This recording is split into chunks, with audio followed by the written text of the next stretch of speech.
Democrats are admitting this may be Donald Trump's best week as president. NATO is calling him daddy. The ceasefire's holding, Iran's nuclear program's obliterated, and the stock market's about to hit an all-time high.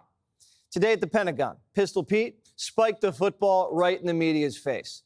Secretary Hegseth and General Raisin Kane thanked the boys in the B-2s who pulled off Saturday's operation.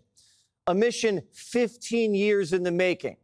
In 2009, an officer was brought into a secret vault and briefed on a major construction project in Iran's mountain. For more than 15 years, this officer and his teammate lived and breathed this single target, Fordow. He watched the Iranians dig it out. He watched the construction, the weather, the discard material, the geology, the construction materials, where the materials came from. He looked at the vent shaft, the exhaust shaft, the electrical systems, the environmental control systems, every nook, every crater, every piece of equipment going in and every piece of equipment going out. They literally dreamed about this target at night when they slept. They thought about it driving back and forth to work, and they knew from the very first days what this was for. And along the way, they realized we did not have a weapon that could adequately strike and kill this target. So they began a journey to work with industry and other tacticians to develop the GBU-57. For over a decade, PhDs, geologists, and munition teams perfected the blast.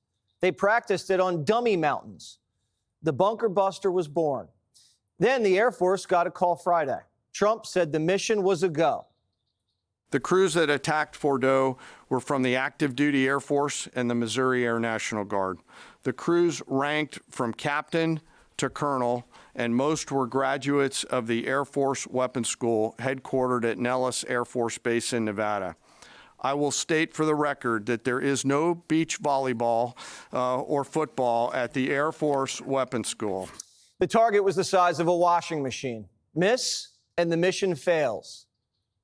The United States decided to strike these two ventilation shafts, as seen here on the main graphic, as the primary point of entry into the mission space.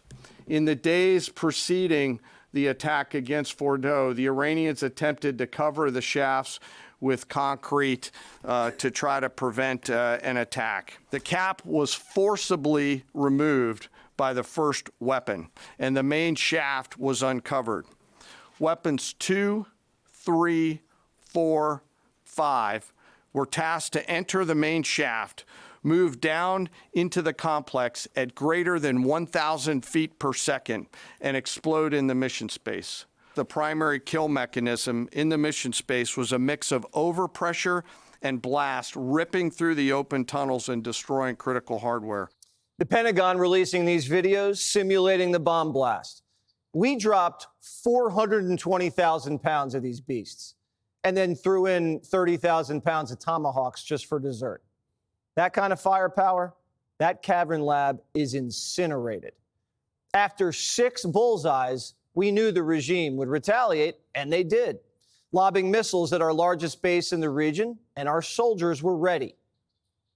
You know that you're going to have approximately 2 minutes, 120 seconds to either succeed or fail. The sun sets in the west, Iran attacks. As the targets were detected, round after round of Patriot missiles are ejected from their canisters by an initial launch charge. Then the main solid rocket motor ignites. You can feel this in your body if you've ever been around a Patriot taking a shot. And round after round goes out and guides against those missiles coming inbound.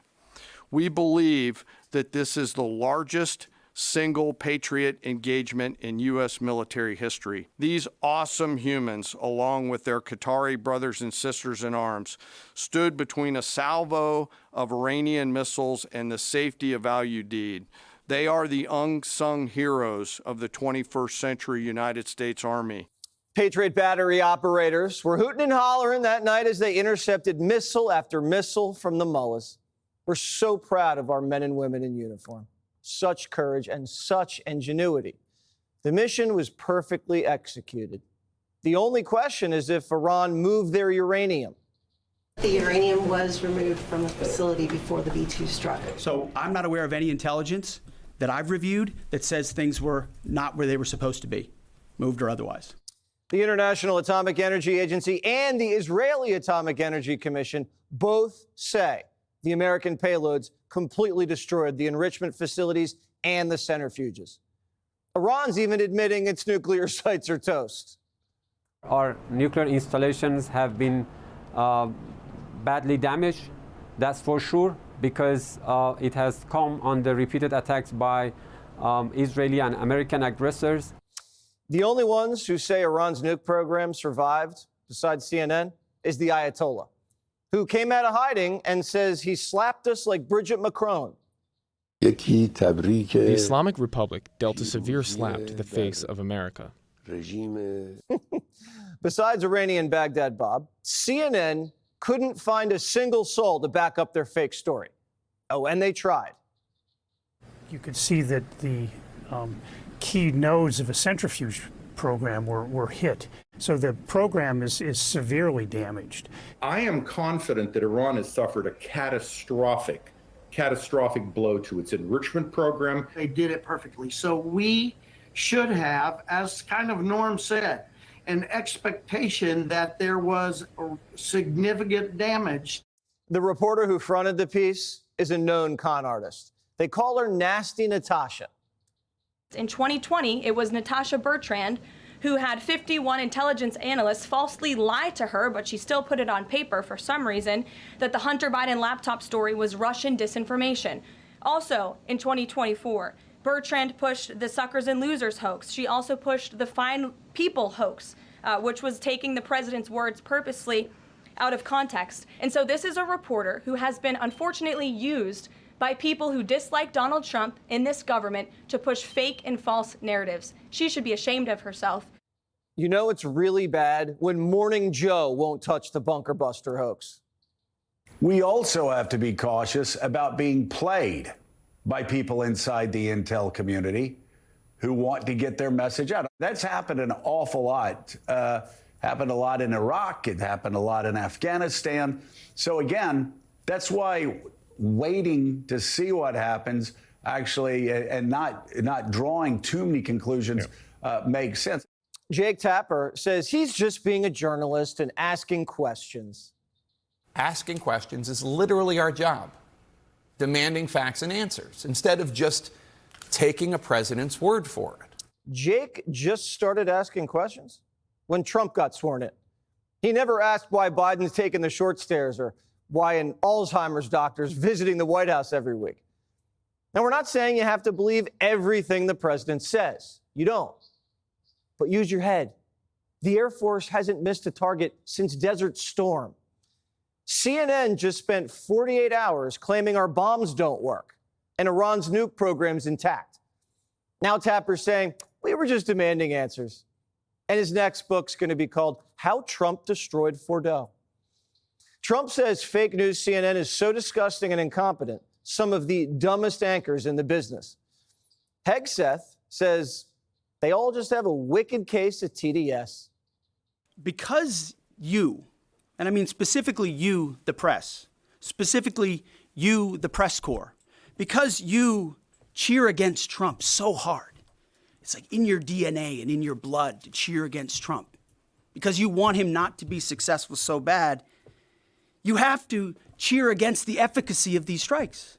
You have to hope maybe they weren't effective. Maybe the way the Trump administration has represented them isn't true. So let's take half-truths, spun information, leaked information, and then spin it in every way we can to try to cause doubt and manipulate the public mind over whether or not our brave pilots were successful.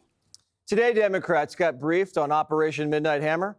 And here's Chuck Schumer's takeaway. There was no coherent strategy, no end game, no plan, no detailed plan on how Iran does not attain a nuclear weapon. Schumer must still be dehydrated from the elliptical because the strategy to prevent Iran from obtaining a nuclear weapon was to bomb the places where they were making nuclear weapons. What is wrong with this guy? It's starting to look like the leaker didn't come from the Pentagon. They came from Congress. We're investigating who that leaker was. It could have been someone in the intelligence community, or it could have been someone on Capitol Hill who had access to this document. The FBI is searching for that person.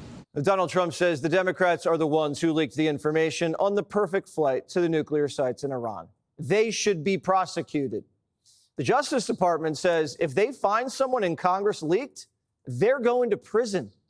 I'm not aware of an immunity clause that protects anybody in this country from disclosing classified, top secret, or even higher information to the New York Times. Democrats are now complaining that Trump isn't sharing all of his intel with them. Maybe that's because they keep leaking it. Now, if Trump gave Democrats a heads up on Operation Midnight Hammer, they would have told the Ayatollah. That can't happen.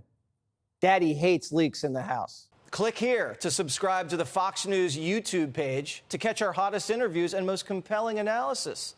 You won't get it anywhere else.